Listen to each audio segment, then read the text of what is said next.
Well, Caleb's back from vacation, and we're moving along on Mr. Woodfolk's. He's getting ready to tear the dash apart, do the vintage air setup.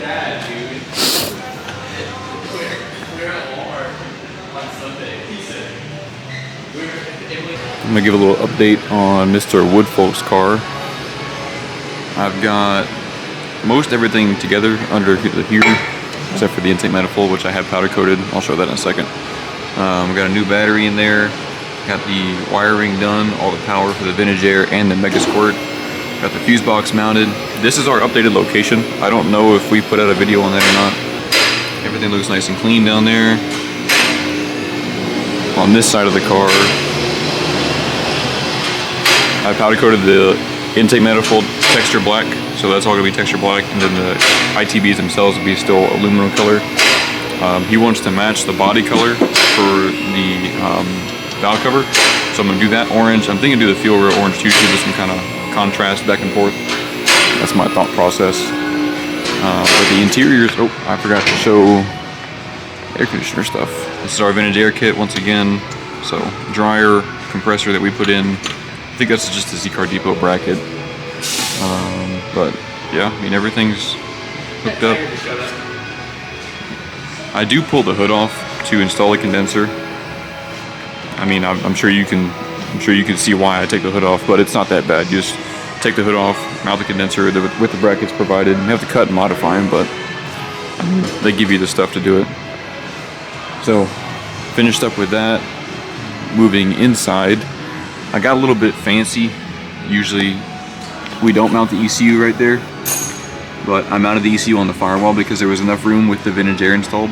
Usually the blower motor goes right there, where these two screws are, is where the blower motor mounts. I repurposed those screws for the ECU, and I powder coated that plate orange to match the car. Just like a little Easter egg thing. I mean, I'm sure he'll never see it, but if he does happen to look under there, you know, it's his own little personal touch on his car. So there's all the mess of wires in this car.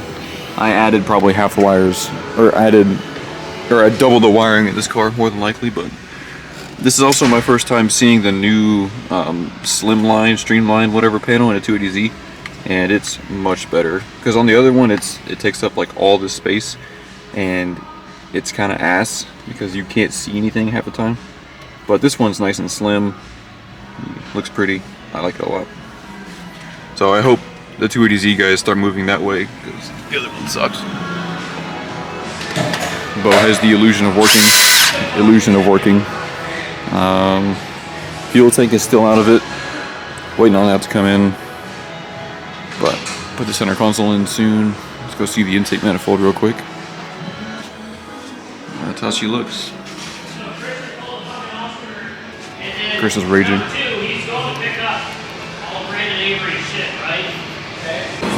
you can see the L brackets there too. So those L brackets really aren't necessary, is what you're saying? They are. That's what I was asking. Do I need to get those replicated? Oh, these aren't that necessary. These are what I made, but these L brackets, like if I unbolt this, it still doesn't move. Okay. So with the throttle cable like that, you can see they both. Bob. Cool. Yeah. Awesome. Nice. I learned a lot from last time because when I did in Kirsten's car, I didn't bend this for the filters, and I had to take it all back apart. Oh, that's right. Suffer. Yeah. So this time I knew what to suffer on. So it's pretty much done. I already drilled the hole for that. It has pretty much full range of motion. And that doesn't flex. You haven't gotten that far yet to see if it flexes. No, it doesn't flex. Oh, nice. Yeah. So I have an L bracket there, and I have an L bracket there, and I have 3 mounting tabs under there. So do I need to like have those brackets reproduced to honestly, sell with our you kits? don't really need those back brackets. These 2 L brackets are pretty good. They're good enough? Yeah, they're pretty solid. Because I mean, I was shaking the whole thing and it wouldn't move. Those are pretty thick steel. Okay. So when we get this like together and running, I'm going to have you assemble. Another one? I have 2 actually. So I guess I need you to let me know how much labor you need to assemble a set. Powder coat and port match and all that? The port match is already done on one. The other one is not. I typically charge like 4 hours for a port match. Does that seem about fair? So one will need to get ported. The other one I already did. I don't think either of them are getting powder, but I basically, like when I ship them, I want them to be like bolt on. Basically, yeah, like this. So You have a shield, everything's already ready to go. The downside about doing that is each header is different for this manifold. Yeah. So, which I have as a disclaimer on our website. if it doesn't fit, they're gonna have to take it back apart. Or buy a rasp. Do it with a rasp. Yeah, or grind it. Instead of a bandsaw. Yeah. Okay. But, Cool. I mean, yeah, I can get it close, but as far as, you know, individual header fitment, I can't guarantee that. Or manifolds or whatever else. Okay. Awesome. Yeah, it looks good. I ended up doing the rail black. Yeah, I think it's a good choice. On the Kirsten's car, these were both gray and this was blue. So I was like, okay. Because I thought about doing orange. I was like, nah. So. Yeah. And Mr. Woodfolk's engine is turning out beautifully. He's working on the vacuum system right now. It's a nice touch. Our ITB kits, if you buy the complete kit, it comes with the vacuum reserve tank to give you extra vacuum for your brake booster, because otherwise you'll run out. But yeah, the ITB kit is looking really nice. Along with the powder coating. I hope he's very happy with this setup. And air conditioning.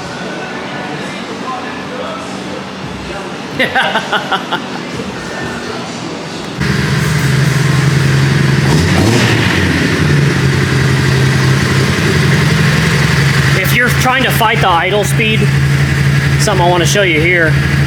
See how it's in this 35-degree timing cell? Yeah. That's why. So I tried kicking it down to 15 for now. It's just something I'll have to play with in tuning. So when we're in this advance, or if you advance the timing 35 degrees, it's going to kick the idle speed up. Well, I've already lowered it once. You can lower it again? Yeah, because it's getting warmed up. What's the temperature at? Yeah, let it get to full operating temp and we'll set the final idle speed. There we go. I'm going to try and get to the wideband so I can read what it says. Okay. I have the graph on my phone if I need to program the values.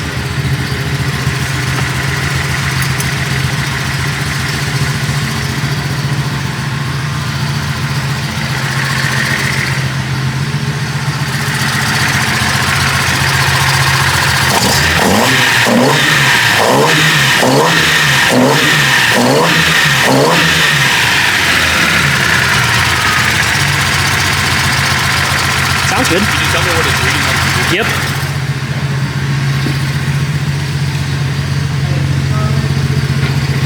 Showing 14.1. 14.1? Yeah. Yeah, that's not right. Okay, let me add the values real quick. What's the other AEM? I can almost guarantee it's going to be off.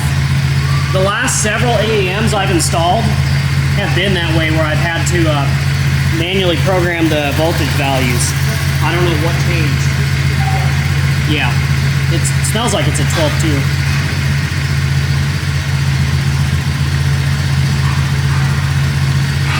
I think I can do it with it running. We're going to find out.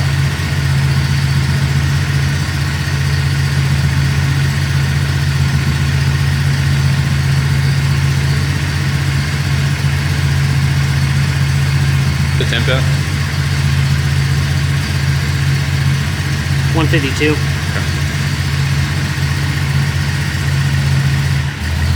There we go.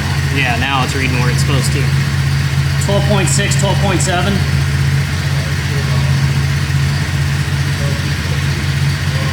Really? I literally pulled the voltage chart from AEM. Yeah.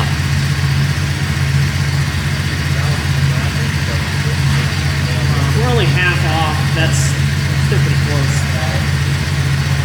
You want to see how this Alpha N auto-tune stuff works?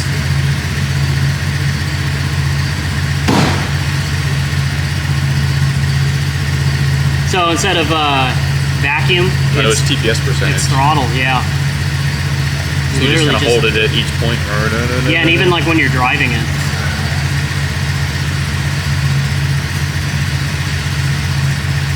So let's see what we commanded at idle. Oops, wrong table.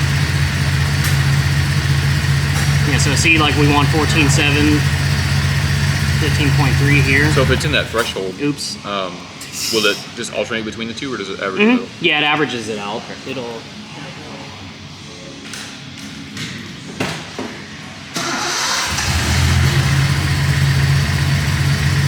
Look at that, it restarted. Fuck you, Bo.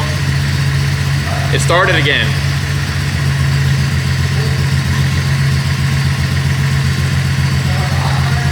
Yeah. Yeah. So then if you want to...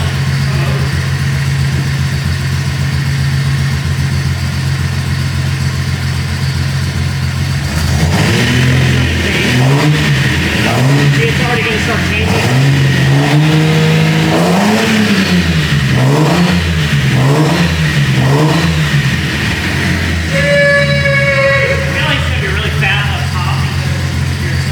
Yeah, for sure.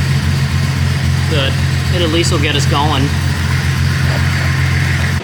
Alright, and here is the engine for Bauders. And we didn't have a Datsun color. And we didn't want to buy a California Datsun color. Get ripped off on a $30 can of spray paint. So there is a Chrysler blue and a Ford blue. Chrysler is slightly lighter, Ford is slightly darker. So we went with the Chrysler blue on this one. But there's the Ross Racing forged dish pistons for this turbo build. I just finished the bottom end yesterday. All the clearances are set. All of the rings have been gapped. It's been fully assembled, torqued, everything. So I'm moving on to putting on the cylinder head now, which his head is back here somewhere. Yeah, that's his cylinder head. So we're gonna work on getting that on now. And so yesterday I'm piggying back between Avery's engine and Mr. Bauders. And I accidentally sent his cam off for a regrind for another customer, not realizing it was his factory cam. And so I was going to give him an NA cam that I have, which, you know, if you're just doing factory cams, the cam out of a P79 will give you about an extra 500 RPMs of power band. So I was going to give it to him, but I got to chatting with him. I was like, well, how do you feel about the Stage 2 cam? Because I have a bunch of Schneider regrinds that I stock just for various builds. And I have several other engines being worked on, so I have kind of a rotation going on. But anyways, he decided to opt for the Stage 2 Schneider Turbo Cam, which is the 270-60F-14. It's the same one we put in Mr. Zimmerman's. We also put the same one in Mr. Bullock's engine build. And we also put that cam in Mr. Parham's car a couple of summers ago. It's got a decent little lope to it. It's not as aggressive as Bose, but it does sound really good. So he opted to do that, and he bought one of our internally gated GT30 turbos, which is what we have on Mr. Cleveland's car. So anyways, I set the white pattern, or I checked it, and it's a little favored here, but I don't have any thicker ones here. I've got 195s here. I feel like 205s, maybe 210s would probably get it perfectly centered, but it's not the biggest deal. Pretty much what this will cause is the valve opening just a touch later. However,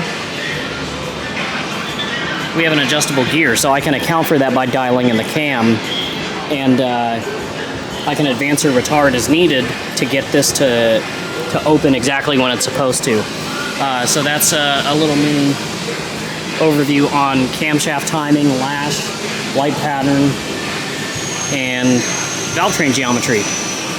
So yeah, I didn't film. I made a little aluminum plate that bolts up here so that I could pry all the valves down and change the valve springs. I didn't think to film it because it was really aggravating. It worked, but maybe we'll film the next one. But yeah, for now, we're going to move on to doing the final assembly and coating all of the camshaft components with the Schneider pre-lube. And then we'll move on to final assembly. Well, this one came in yesterday. It's got some gills and some other stuff. Came in with a drivability problem. Well, I'm keeping the loop. And it's got a dumped exhaust. Dude, it smells. It still smells? It smells like Here, YouTube, see what, just imagine what it smells like on the inside. Look, it's got a dumped exhaust and a hole going in. So exhaust is coming in here and helping you unalive yourself. Look at the rust from the hatch. Ooh, nice, yeah. Car good. Yeah, dude. Car good. It smells like hydrocarbons in this car. It's all just NOx. That's Yeah. all it is. All right. It runs good now. Look. I bet it does.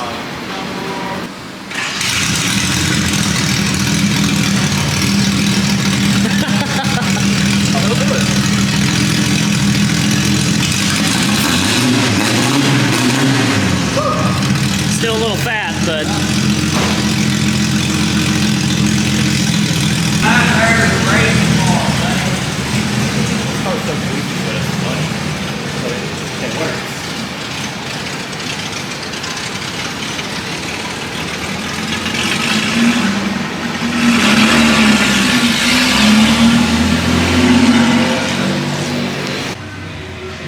y'all, this is why we tell you the car has to be able to move under its own power if you want us to guarantee indoor storage. Because we ain't pushing these in.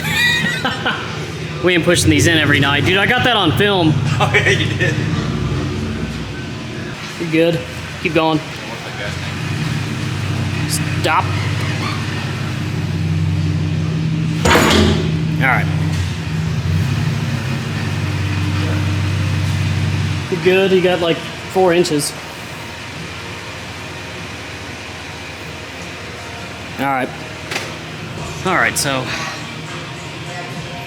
I got Mr. Avery's engine as assembled as it's going to be for Bo to put it in. I marked over everything for final torque. We got our vintage air compressor swap installed. He opted for the chrome compressor on it. This is a Rebello 3.1 stroker. And I mean, my particular experience on this, I didn't supply the motor. Customer did. You know, I'm a little disappointed in a few areas, just minor irritants, like, you know, no oil gallery plugs installed. But the main thing, this engine had been dropped at one point. It was dropped. There's a small hairline crack on the flange where the oil pickup tube goes.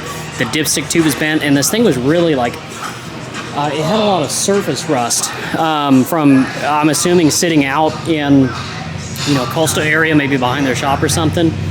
So, you know, we'll see how it goes. It's clean enough to run. Yeah, that's about all I'm going to say on it. Yeah, well, I put the head on, we redegreed the cam, replaced all the rocker arms because they had some pitting on them. I think I already got that on film. So, new rocker arms, new lash pads that Rebello sent us. So, we're ready to put it back in. Hey man, my empty box! The one that Christian walks by every day when he's working and doesn't throw away. Thank you, Christian.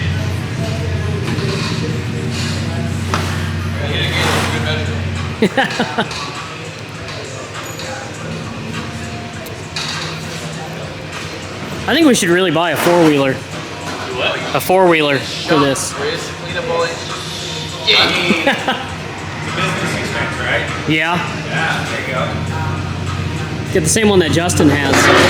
Yeah, that'd be cool.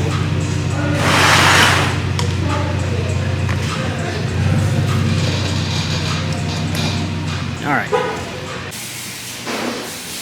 All right, knock it off. Well, Bo got the engine in. The Donza screwed me on the dowel pins. They sent oversized ones. So did that work, the trick with the drill? Yeah. Yeah, we had to clearance them a little bit to get them to seat, but It don't need no permabond, whatever that stuff was. yeah, it's still pretty tight. Try and pull it out. No, I believe you. Yeah, that thing. All right. In there. Cool. Then the third one, it would go there. Mm-hmm. No, that's a threaded hole. That one. Yeah. Yeah. We'll go there, but it's the wrong one. Yeah. Yeah. All right. Well, 2's better than 0. So Caleb was talking about as a balancing factor. Should I drill the hole bigger on the clutch plate, pressure plate? Oh, is that the only difference? Is the hole doesn't fit? Yeah. Yeah, you can do that. That's fine. Yeah, because if this thing's gonna be revving to 8,000. I know. Whatever it is. Yeah, every little bit we can do. All right, so we got Brandon Avery's Rebello 3.1 stroker motor all in, and we've already done a heat cycle. Sounds really good. Free revs, very fast. Got the IQBs on it. Made a heat shield in between. Start her up.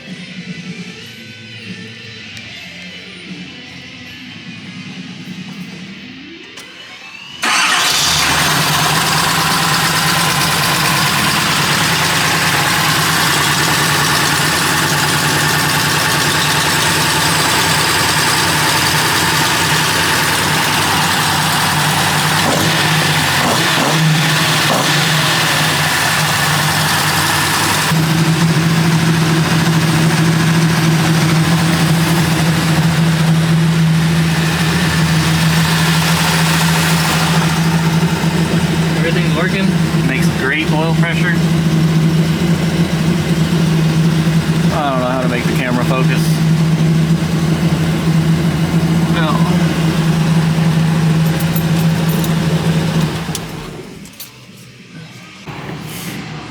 Alright, we're doing the vintage air on this 280ZX. This one is a 79, so it has flared fittings for the AC instead of O-ring fittings like the other late model car that we did that was an 83. So this one, yeah, just make sure that if you do end up ordering a vintage air from us, that we get the correct flared fittings instead of the O-ring fittings like the late models.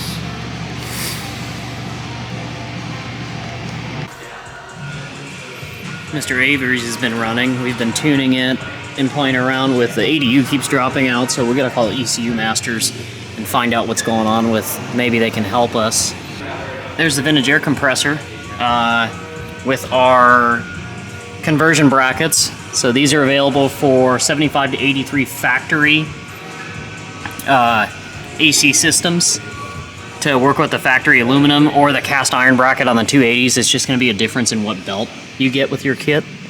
But that way, so if you have a factory AC system, you don't have to worry about the compressor not being rebuildable or even finding a good used one. We can sell you everything to hook up to the factory hoses, which is what we did with this, and get the air conditioning working. Doing the final power steering pump install. What's up, guys? I need to wash this real good and have Colby shoot it. Yeah. I'm gonna have him shoot like 3 or 4 cars next Monday. All the same day? Yeah, he's on vacation next week, and he was like, "Yeah, I'll be." Okay. He got no problem doing it. So. Hell yeah.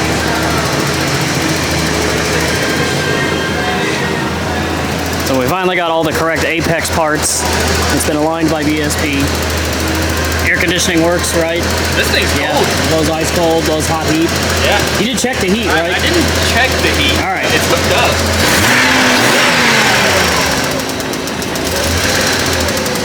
Oh, coolant leak. Oh, is it this? Yeah. It was doing that when we drove it back. That's right. We got to put a different plug on it. Yeah. All right.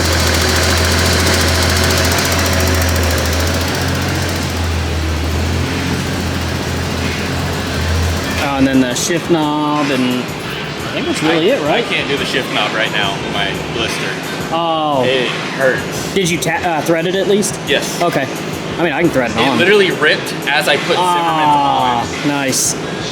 That's fun. All right. Mr. Moore is finally picking up. And while Bo is out road testing the car with his son, he has unloaded his Saleen Mustang that we're going to be putting a set of cams in, some long tubes, a bunch of other bolt-ons. So I'm really excited about that. So that's going to be project number 2 for Mr. Moore. And they're going to load the 280ZX up on the trailer, and it's going to go back down south for his son to enjoy. And then we're going to get cranking on the Mustang.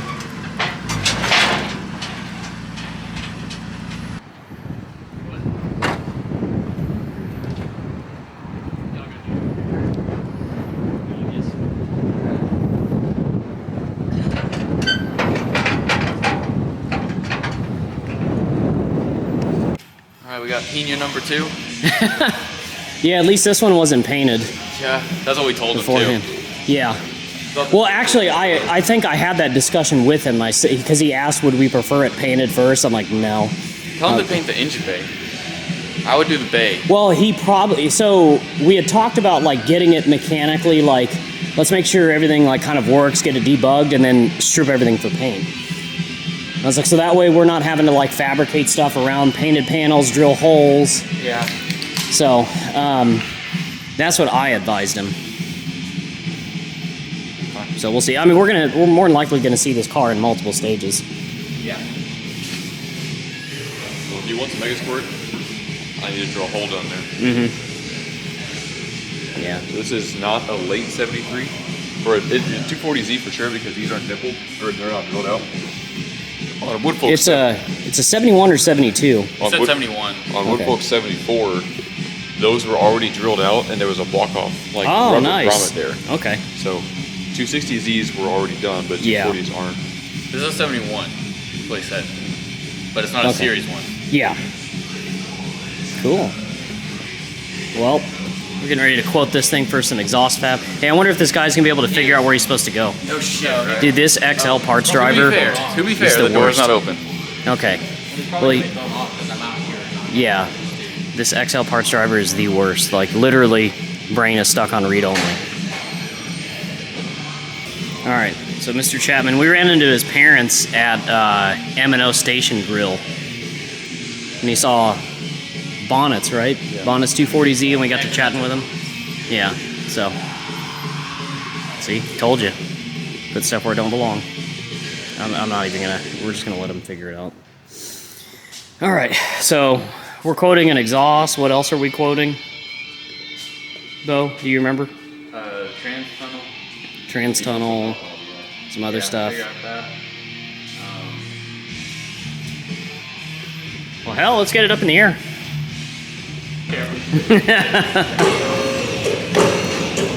Remember, there's also no weight in the vehicle, so...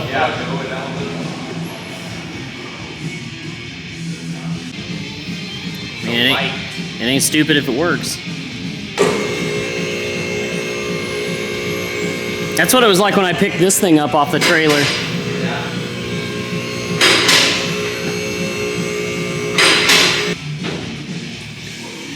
Alright, so I guess what's the plan? Are we gonna curve it around here and then dump it? Or No, we're he gonna wants go it straight under? Straight under. Okay, so oval tubing the whole way. It's gonna be the lowest point on the car. I think right here is the lowest point. Yeah, that's true. I mean, and if it's oval instead of round, Yeah. give them a little bit more ground He's got, clearance. Like, what, 2.5-inch oval? Yeah, I think it's 2.5. But he does want to split it into 2, roughly about here, Okay, and then 2 straight as much as we can. so 2 oval tubes next to each other.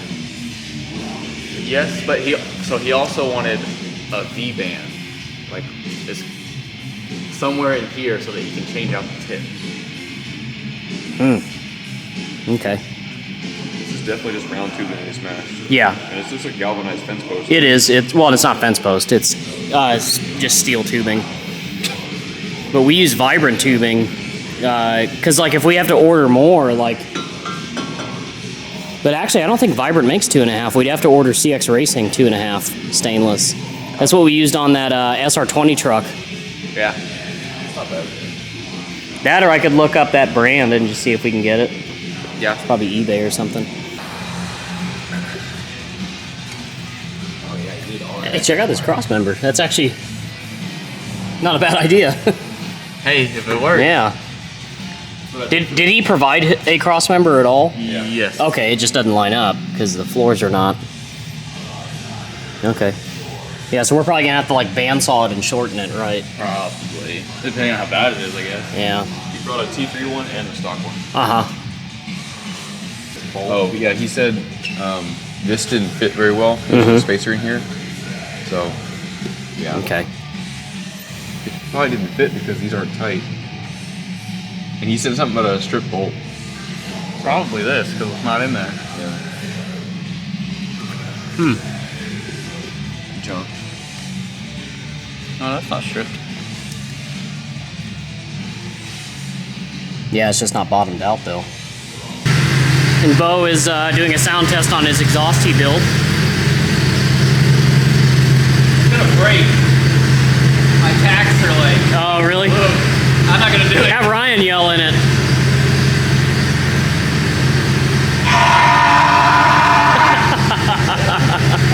Stupid. I can feel the tacks. Yeah.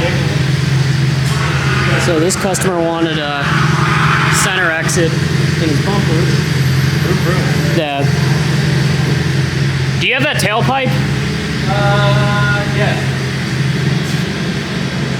Oh, here it is. Is it hot? No, that one's not. So this is our rough in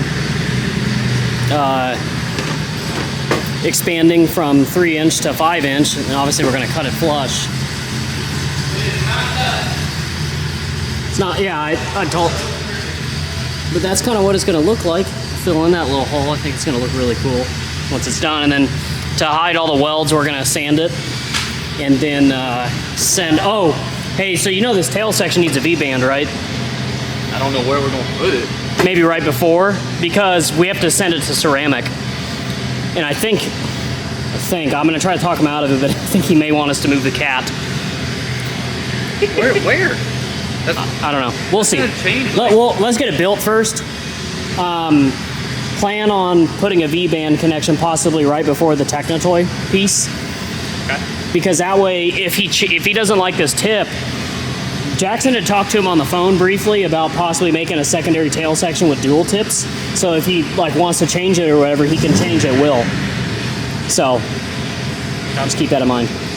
The cat, I don't know where else we can Other than right next to the transmission or something. I told him that with the dip in that header, that's part of the reason we put it so far back, that and heat abatement. But he thinks he was worried about the possibility of adding a muffler later on. So I may just say, well, just cross that bridge if you decide you want a muffler. Yeah. You know. Or I'll just say, hey, if you decide you want a muffler, we'll just redo it then or something. I don't know. I'll talk to him. But yeah, it looks really good. Nice. Hope it sounds good. Yeah. All right. There's Bo's finished project here Yep, pretty much. with our single exit oval tubing center exit exhaust. Made a custom tip out of oval. Turned out pretty nice. Yeah. And we did some ceramic, some black ceramic. Heat shield in between the gas tank. Yeah. It's got a custom fuel cell, so it gave us a little bit more room. He did that in preps to do the center exit. Yeah. That's what he said. I hope this thing sounds as gnarly as it looks. So it's I think it's an MSA header. Got a Cadillac converter. I'd say we're very far removed from hearing the Oh yeah. the heat shield rattle. Yeah. I just want to make sure that my Yeah. work is good. So we built a heat shield with some standoff brackets off of the straps. It turned out nice. Yeah. Yeah, I'm gonna trim the bolt. They're self-clearancing. All right. We got this guy over here acting like a tuner too. It's 37 degrees, bro. 37 degrees outside. Yeah, did you know that? That's wrong. I gotta calibrate the sensor. Okay. But this is a yeah. development Megasquirt Z31. hard.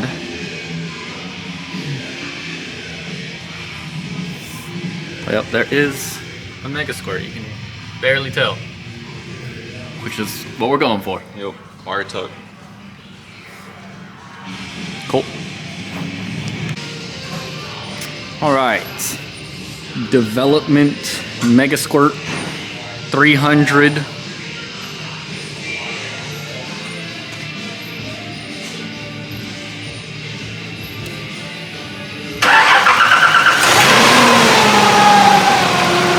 Not a thing.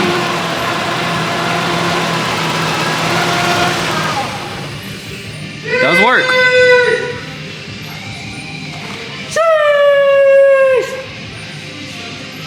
Oh, good. yours now. Pre-order now. Pre-order. It'll only take you a year to get it. Pre-order now.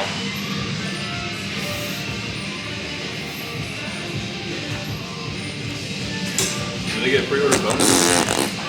Any pre-order bonus like for COD or no? Midnight release. How do you do a midnight release on a Megasquirt? Car meet. Car meet? at group GRW? Megasquirt install. Oh, That'd be terrible. that would be We just walk awful. around like this. Yeah, you're doing that wrong. We'd be the teacher in that point. Students, please make sure to listen to. Eyes on me, eyes on me. The bell doesn't dismiss you. I do. I hated that shit. Yeah, Bo's the type of dude to leave whenever he wants. Just flash the lights on and be like, hey. All right, I was gonna give a quick overview before I put this whole car kind of back together. So the Megasquirt, I don't have the fuse box in the engine bay, which is a bit different than what we normally do because there's not really any room. This car has no cruise control, which is normally right there. So no cruise control, but I mean, washer tank or overflow, vacuum canister, fuse box for the car. Fuse box can't go there. Maybe there, but even then the wiring is super long. It's just not as super clean as I like to be. So fuse box is inside the car, which does unfortunately mean that you have to fish all the engine connections through the firewall, but not that big of a deal because the hole in the firewall is larger in this car compared to the 280Z or the S130. So there's that. I have a coolant pigtail right here, just like Nissan did for the coolant temp sensor or the cylinder head temp sensor down there. His sensor is actually bad, so I have a different one just tied up right there for now, but it does go back there, that yellow sensor. Kind of hard to see because I won't focus. Kind of see it. So that's where that goes. I am reusing that sensor. Normally we would use like a wet style sensor, but say if you have this on a turbo car, instead of having a port down here by the intake, it's a plug on an NA car. But say if you have a turbo car, then it will have this injector temperature or injector cooling fan switch here. So say if you wanted that, I didn't want to take away from that. I guess I can show the sensor here too. That's the cylinder head temp sensor. It is kind of annoying to get to behind the timing covers and all that, but I think I can fish it out. So the harness does route over the under the intake, obviously. So when you pull the intake off, you can route the harness through, and you also have to pull the distributor out, which isn't that big of a deal. Just mark where you put it, or mark the top of it before you pull it out, because you do have to get to that plug. I mean, it's not really any different than our normal 280Z Megasquirt install. It's just a V6 instead of a straight 6. So there's that layout. Bo is making a catastrophic amount of noise. So, see if I can even get this right. That is the fuse box and ECU. It's not an ideal location, but everything does fit in there.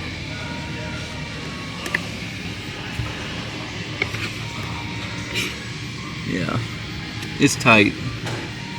You can see, it looks, that's where the factory harness is routed. I have a grommet for it, I just haven't put it in yet. So, that's kind of the idea I was going for. There is a new fuel pump with a dedicated relay right here, runs under the carpet. So, to get to this, it's not super annoying, but I mean, you have to take your car apart a little bit. So that is a foam little tray, so you're not setting stuff right on the car. So take out, here, I'll show you on my car, it's easier.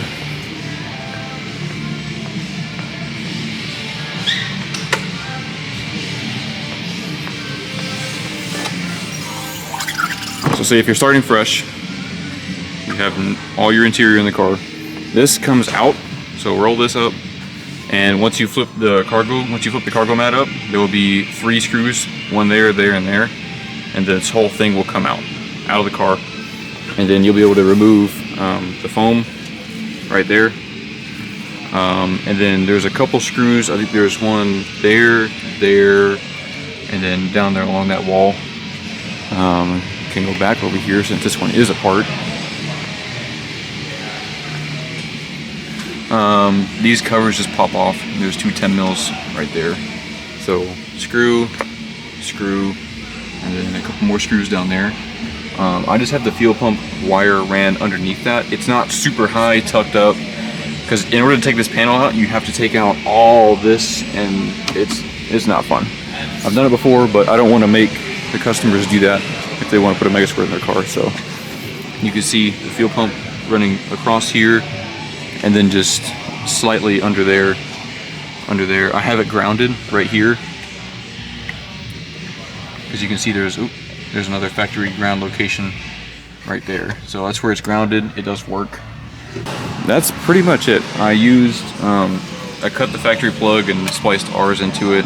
This is a prototype kit, so this isn't like ready for production. Like, you're not going to get one just like this. This is just what I did to make it work and kind of do proof of concept a little bit. This is the wideband hookup right there. Kind of just there. Key on is right here. Key on does go into, you can kind of see, so there's a pair, 1, 2 right there, one on top, and the bottom right of that little square is key on 12 volts. So that's where that goes. Then the fuel pump runs through there. It all looks nice in there, but it looks nice because that's how I have it right now. There are a lot of wires back there, so yeah, just kind of be prepared for that. I had to put a wideband somewhere in this car so we can tune it. It does look much cleaner. Say if you have emissions delete, like you see if you have EGR gone, those hoses, you can do the IAC right here, or the I love valve gone. We don't use this, so that can be deleted. We have a new TPS, new connector down there for TPS, no O2 sensor, at least not right there. It'll be further down, I guess, because I don't know if I can get that one out. We'll see. Coil's right there. Once again, I had to rob the connector off the factory harness for the coil. Just proof of concept. I'm going to put his intake air temp sensor right here. Something about like that. We'll do another Megasquirt, I think, on Chris's personal 87. It shouldn't be too different than this. But compared to a stock car, it is a lot nicer. I mean, I have cruise control still, but you can see the wiring going over the top of the car. All this mess kind of thing. Same thing on this side. Wiring goes over the top. But not the worst thing in the world, honestly. But yep, gonna start putting all this stuff together, make it all look pretty, and eventually we'll tune it and the customer will have his car back. Alright, it's Black Friday. And I am up here processing a few shipments and taking care of some other things. Colby and I shot Miss Watts Field's car earlier because it's going to be leaving this Wednesday finally, going back home to Arkansas with all of its electrical functions working, which was a huge thing with this vehicle. Just a quick recap. She bought a Megasquirt plug-and-play kit from us a little while ago, I think about a year and a half ago or so, paid somebody to install it. They got it running. And then over the course of this build, she's been building this car 10, 15 years, something like that. She did most of the body work herself, but had the paint work done. And she's been getting taken for a ride with every person that's been involved with this car before she brought it here. She paid a mobile mechanic to install the gauges, do a bunch of wiring. And dude, he hacked this stuff up. Like, we probably pulled out a good 10 pounds of just erroneous and shoddy wiring work out of this thing. We bought a couple of different factory harnesses and reinstalled them, wired everything back the way it was supposed to. We got everything working electrically. We ended up putting a vintage air system in this for her because she wanted the AC and the heat to work. And the factory stuff just wasn't working. I think her heater valve was broken, and a lot of this stuff you can't get anymore. So we were like, hey, let's just put a whole brand new unit in here. So she's got one of our vintage air heating and AC kits. The heat works because it was about 40-something degrees earlier when we were shooting this car. And it was getting toasty in there. I actually had to turn the air conditioning on to get the car to cool back down on the inside. So it's a little dirty. I'm going to wash it up before it leaves, but it's leaving Wednesday. Mr. Zimmerman, all we're doing is tuning at this point. At some point, I also got to lift it up and get the 2 of the wheels sent off for repair. But this externally gated GT30 is really fun to drive. It's definitely stout. You can feel the power. We're almost to the point where we can run it under full boost with this fresh engine build. Same with Mr. Avery's. We've been tuning that. I've gotten that one up to about 6,500 RPMs. I'm waiting on another crank sensor to come in because that one had some contact with the trigger wheel. So it's like hitting a hard rev limit. So, but that one is, the motor's pretty much broken in. I've got about 150 miles on it. Mr. Moore picked up his son's 280ZX and left the Saleen Mustang. It's here for a set of cams. Got a Gibson mid-pipe. Got a Borla exhaust back there. I'm still waiting on the long tubes, but we have everything else. We've got our cams, our BBK intake, Ford Performance intake manifold. All of that stuff there is his. So we got that going. We finally broke ground on Mr. Wilson's car. He's doing the internally gated GT30 Turbo that we now know also fits the Z31. So that's going to be a really good, viable turbo upgrade for people who want to make good power but don't want to do the remote turbo situation. I've met with a couple of body shops on Mr. Wisniewski's car, and we're working on an estimate to paint match the engine bay. So here pretty soon we'll finally break ground on that. Mr. Woodfolk, just waiting on tuning at this point. The ITBs are installed. It starts up and runs. We've been moving it in and out every day, and I just got to get on tuning it. There's quite a few more cars in the parking lot, but you can see, like, for the first time in a good while, like, the shop is not packed full of cars. And we have a few cars that run out in the parking lot, but I needed this area clear for me to process some shipments and all that for Black Friday. But yeah, with me being in the shop and Jackson being in the office, it's been a huge swing in production here. I've been able to stay on top of, like, the quicker in and out stuff or the problem children cars or whatever, wherever I need to be. I'm able to kind of step into a lot more of the shop roles and keep things flowing. And the main thing is I'm not interrupting the guys as much. I can leave them on these projects and not have to pull them off every couple of days. Especially when things go wrong on these builds. Things go wrong all the time, and you know what was happening previously is something would go wrong. Okay, well, that car goes out and we won't touch it for 6 months because we got all these other cars. So a lot of that is, for the most part, eliminated. I've got quite a few engines that I still need to assemble to move on to some other projects. But I'd say that's pretty much it. Everybody who took part in our Black Friday sale this year, it's one of our biggest sales of the year. We appreciate you guys. It definitely helps us keep doing what we do. It also allows us to take some time off and spend time with our families. Me being the business owner, I'm up here on Black Friday, but everybody else is at home with their families enjoying time off. And you guys giving us an influx of orders during Black Friday makes that possible. So from me and all of our hardworking staff at Godzilla, thank you guys for taking part in that Black Friday sale.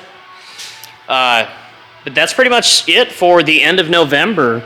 We're moving into the last month of the year with some cool projects and some stuff on the horizon for early 2025. So we appreciate you guys watching. Don't forget to hit that like button and subscribe. Comment on our stuff. Send us some thumbs ups, thumbs downs. I don't care. Just interact with the videos. Every time you leave a comment, it drives it up the algorithm and shares it with more Datsun enthusiasts and Datsun owners. So appreciate that. And we will see you for the month of December.